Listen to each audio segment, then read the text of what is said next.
Peace, everybody. I'll try and be brief.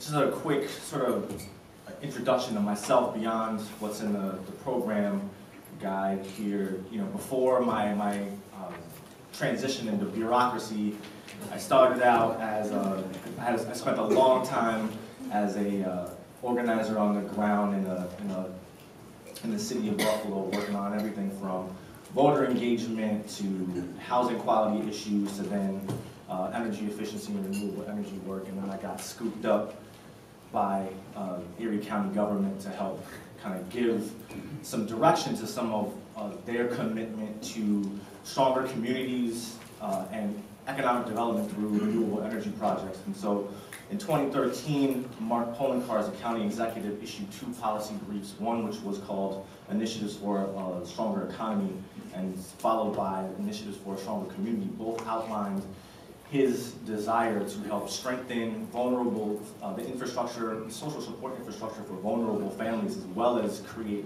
a roadmap for economic development through energy-related projects. And so I'm really excited to be able to begin to help fulfill that commitment and that develop the vision and then the plan for how we do that.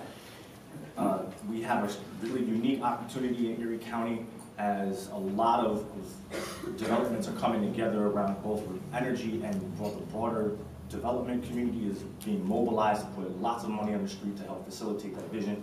I see one of my colleagues from the city of Buffalo, Bianca Shaw, in the house. So we're well represented here, and we're hopefully working together to bring that vision to life. Why am I excited about community solar? Beyond the commitment that the county executives made, I think we have, as Chris kind of talked about a little earlier, a unique opportunity to bring market transformation through our captured audience. We see thousands, literally thousands of people every single day, right? You know, we could easily, I think, fill up an array, a large-scale array with the demand that we see from the folks who walk through our doors every day. I think there's an opportunity for us to transform the market so that the flexibility that Chris talked about extends beyond what's in the guidebooks and and let me tell you, the guidebooks are far and few between, right? So the roadmaps that are out there are not, you know, there might be a couple of them and you have to be a sort of minor prospector to find them all, right? So we think we can also mitigate a lot of risk by blending the different market sectors that are being engaged into this space, whether they're people with great FICO scores, people with crappy FICO scores, people who, you know, it sort of sounds like a used car commercial, but got good credit, bad credit, no credit. We'll take it, right? But we really are excited to kind of take a blended approach to developing these kinds of projects because we think that as a community, we are better when we're in this together than when we leave communities to kind of feel it out on our own and come together in these sort of narrow communities of interest and develop projects and leave others behind. Finally, you know, the issue of scale can't be overstated, excuse me, because we are one of the largest landholders in the region, right? We control landfills, there's lots of vacant space next to wastewater treatment facilities that would otherwise not be in use. The city of Buffalo is the largest landowner in the city, right? Vacant properties, you name it, right? So local governments play an incredibly distinct, unique, and opportune role in the development of this marketplace that is, I think, part of an unsung narrative in the state's current story about how solar will be developed in New York State. And so it's important for me to help tell that story. It's important for me to help do the groundwork to develop the market in a way that elevates the conversation to broaden the set of stakeholders.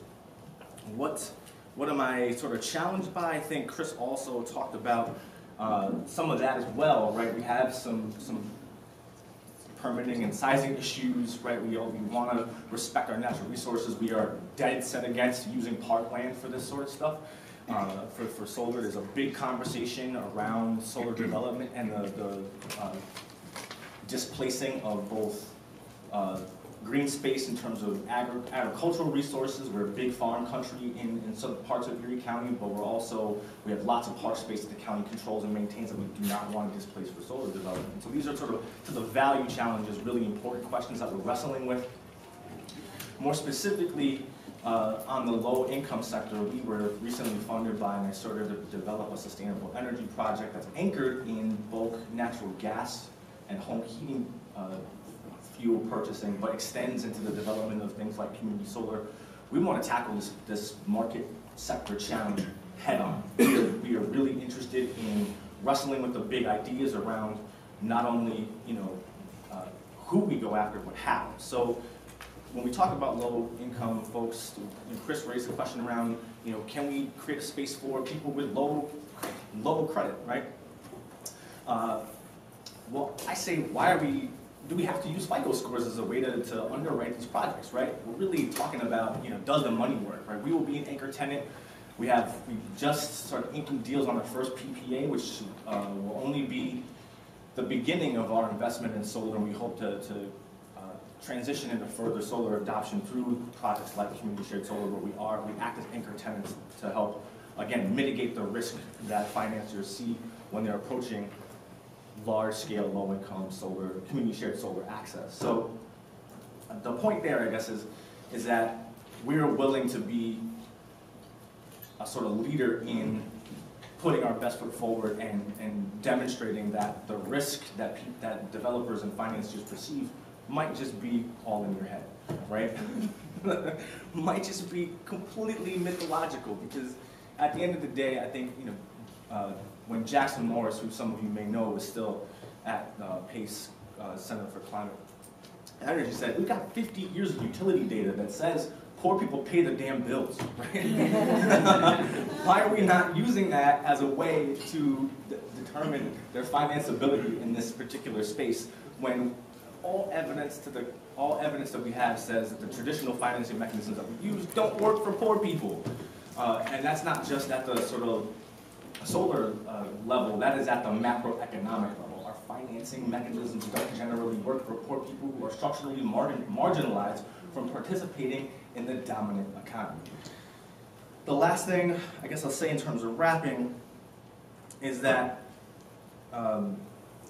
our position, having this captured audience, also gives us trusted actor space, right? Like our friends from the community-based organization sector, which have helped embed the narrative that they're vital actors in the market development transformation space.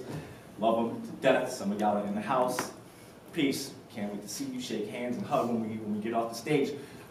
We are trusted actors too. And again, this is a slightly broader conversation than the neighborhood-based organization who might work in Bed-Stuy, or might work in Long Island City, or might work in parts of East Syracuse, or might work in parts of Binghamton. 60,000 people last year applied for regular heat benefits, right? 60,000, right? I don't know of a community-based organization that has that kind of captured audience. And guess what? On November 18th of 2015, over 7,000 people walked through the door. I didn't have to call anybody.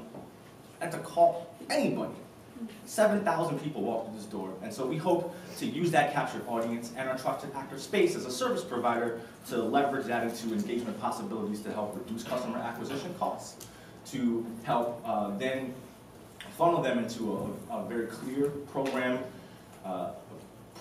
flow that would leverage their benefit into their social service benefit into household and economic benefit that they can use for their family in the future.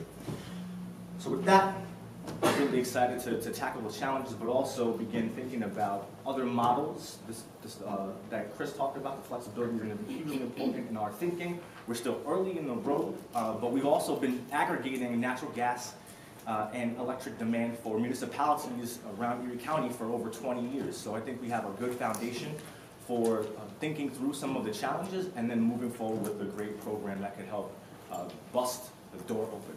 So thanks.